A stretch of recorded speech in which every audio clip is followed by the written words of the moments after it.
Começa agora mais um Indaga Biólogo.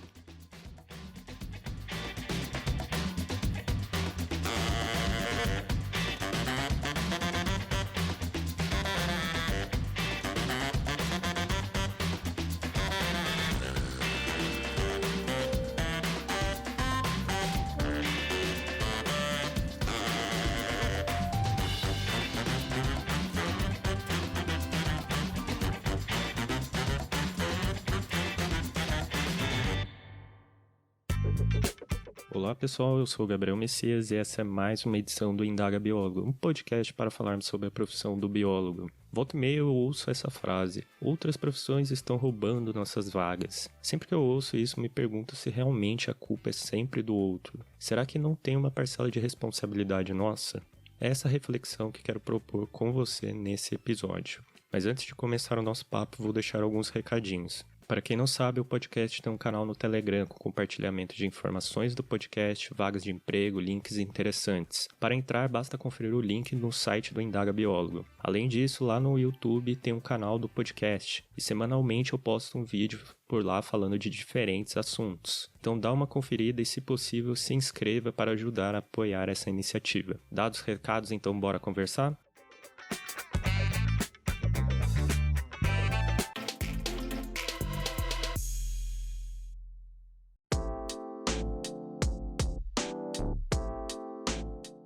Como uma forma de criar uma casca protetora, muitas pessoas culpabilizam sempre o outro pelo fracasso ou erro cometido. Não assumir a responsabilidade por seus atos e escolhas foi um padrão que a sociedade criou para evitar de avaliar suas falhas. Esse comportamento, muitas vezes ensinado na infância, gera uma situação muito comum quando falamos da nossa profissão: achar que outras classes estão roubando nossos cargos. Com certeza você já deve ter ouvido alguém falando: nossa profissão perde espaço para outras, elas estão roubando nossas vagas. Mas afinal, eles vêm roubando mesmo ou temos em parte uma culpa por isso que vem acontecendo com a nossa profissão? Ao pensar nessa questão, me vêm dois pontos relevantes para entender se realmente outras classes nos roubam as oportunidades. São eles: representação de classe e comportamento dos profissionais. Esses pontos estão intimamente ligados, porém, para deixar a reflexão um pouco mais didática, eu vou discutir eles separadamente, começando pela representação de classe.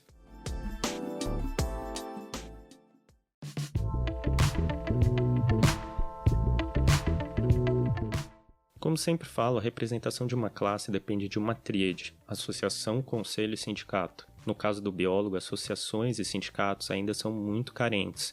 Em poucas regiões existem essas representações. Dessa forma, ainda predomina a classe ser representada pelos conselhos regionais e federal, o que não é interessante por diferentes aspectos. Apesar de ter seus 40 anos, o sistema CFBio-CRBio ainda é muito fraco comparado a outros conselhos. Melhorias vêm sendo conquistadas, mas isso não é o suficiente para bater de frente com aqueles que possuem uma mega estrutura, como o sistema Confea e CREA. Conselhos com porte semelhante ao Confea possuem uma estrutura jurídica e política forte, que é utilizada para conseguir os avanços de interesse para essa classe. Um exemplo que eu posso dar é o arquivamento do PL 3423/2012, aquele que visa autorizar o biólogo a exercer a responsabilidade técnica pela produção, beneficiamento, reembalagem ou análise de sementes em todas as suas fases. Apesar dos esforços para que esse projeto de lei fosse desenvolvido, em fevereiro de 2019 houve o pedido de arquivamento da proposta por puro lobby político do sistema Confea-CREA. Um outro ponto relevante desses conselhos é o enfoque na expansão das áreas de atuação. O sistema Confea-CREA conseguiu expandir a atuação dos engenheiros ambientais para a área de fauna.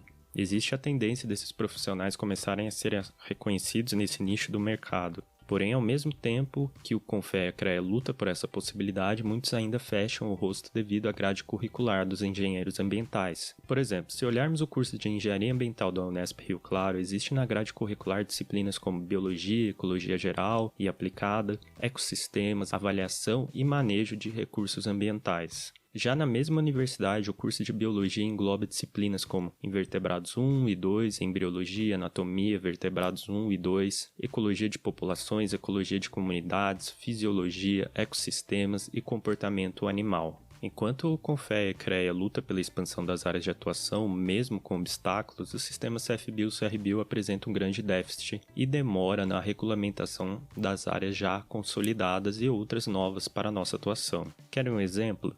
Veja o caso da biologia estética, que desde o ano passado possui um projeto de lei PL 2717/2019, mas até o momento não houve nenhuma regulamentação dessa área de atuação dentro do sistema CFBio-CRBio, quiçá a criação de um grupo de trabalho para discutir o tema. Logo, uma gama de profissionais acabam não podendo atuar devido à ineficiência na resolução de assuntos importantes.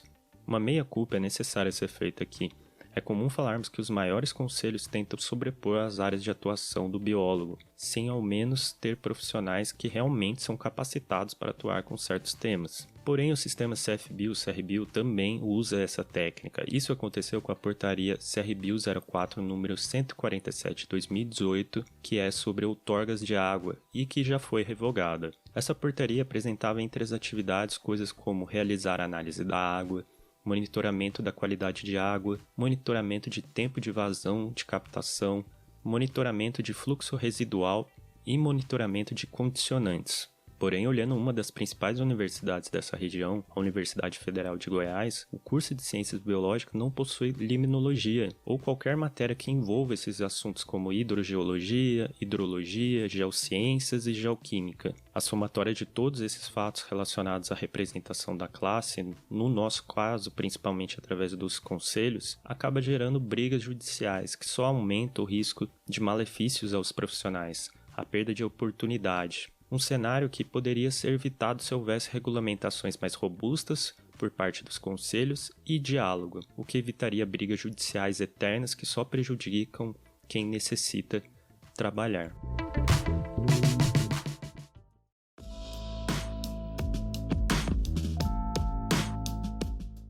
Até o momento deu para perceber que o roubo de vagas se associa à ineficiência dos conselhos e entre suas brigas, em querer fazer ou não a famosa reserva de mercado, gerando em certas áreas uma dificuldade para os profissionais se inserirem. Porém, agora falando dos profissionais em si, quero tocar em um ponto que é muito relevante, o corporativismo, no bom sentido da palavra.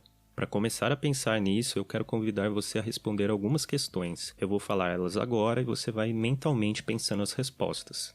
Quantas vezes você já recebeu um anúncio de emprego e repassou para um colega biólogo mesmo estando concorrendo diretamente com ele? Quantas vezes você já divulgou algum material que fale da profissão?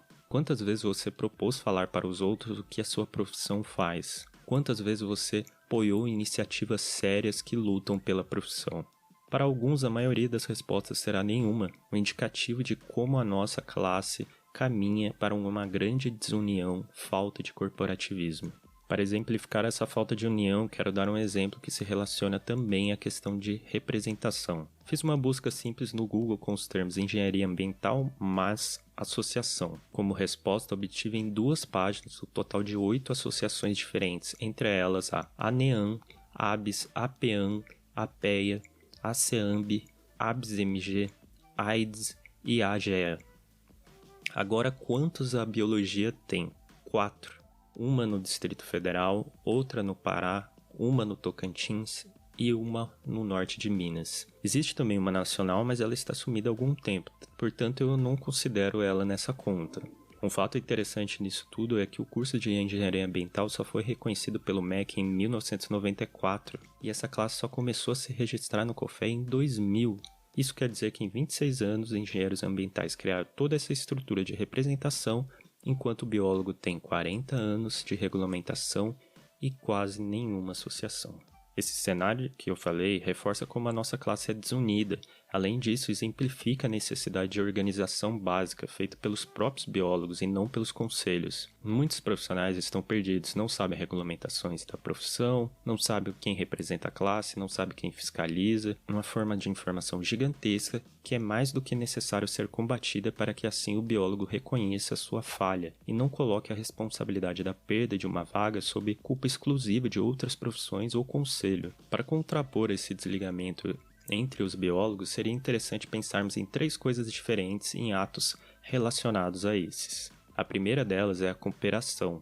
Precisamos mais do que nunca nos ajudar, compartilhar oportunidades entre nós, indicar colegas biólogos para ocupar certos cargos. Lembrar que quanto mais biólogos empregados, maior o crescimento da visibilidade da classe e, consequentemente, das oportunidades. Quando um cresce, todos crescem juntos. Outro ponto importante é a organização. Como classe, necessitamos de novas representações que nos defendam desses roubos, entre aspas. Como disse anteriormente, a falta de opções dentro da tríade de representação diminui nossas chances de lutar pelos direitos. Enquanto outras profissões têm várias opções para defendê-las, ainda dependemos dos conselhos. Por fim, a divulgação é um ponto-chave também. Ter visibilidade ajuda e muito na manutenção das vagas, manutenção de oportunidades. É a velha máxima de quem não é visto não é lembrado. Portanto, necessitamos fazer com que as pessoas entendam o que é a nossa profissão, com quem trabalhamos, entre outras coisas, para assim, quando necessitar de um profissional, já lembrar do biólogo como uma referência. Um último ponto que é importante pensarmos, principalmente para garantir melhorias, se trata da esfera política. Como eu falei no episódio 5, biólogo e política, qual é a relação? Se envolver com a política pode ser chato e algo desnecessário para alguns, porém, na realidade, se bem utilizado, é um curtador de caminhos. A falta de participação da nossa classe abre espaço para outros articularem projetos e ideias, junto ao poder legislativo e executivo, beneficiando os interesses coletivos dessas profissões. O encontro de representantes de conselhos com os presidentes da Câmara dos Deputados e Senado não é algo incomum, por exemplo, para a OAB e para o CFMV. Muito disso explica os avanços que essas profissões têm. Apesar de estar citando conselhos, precisa ficar claro que eu, você e qualquer outro biólogo podemos fazer uma articulação política em prol da classe. Você duvida disso? Para exemplificar esse potencial, posso falar do caso da biologia estética ou saúde estética. Profissionais que tenham interesse nessa área se juntaram para tentar regulamentar sua atuação. Escreveram um projeto de lei e encontraram um deputado que aceitasse abraçar esse projeto. Conseguiram que o mesmo fosse protocolado. Tudo isso de maneira independente, correram atrás e fizeram acontecer. Essa trajetória, inclusive, é relatada em algumas matérias do blog Biologia Profissional. Vale a pena conferir. Agora eu te pergunto, será que realmente esse roubo de vagas não tem uma parcela de culpa da nossa própria classe? Com isso, eu posso colocar um ponto final na nossa conversa.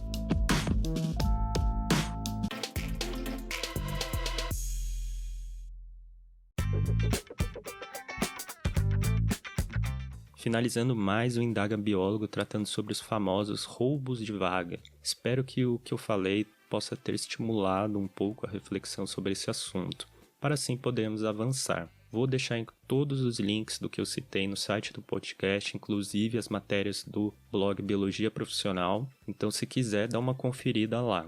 Se você gostou, peço que compartilhe e nos siga nas redes sociais e caso tenha uma dúvida, mande um e-mail para indagabiologo@gmail.com. Um abraço e até mais!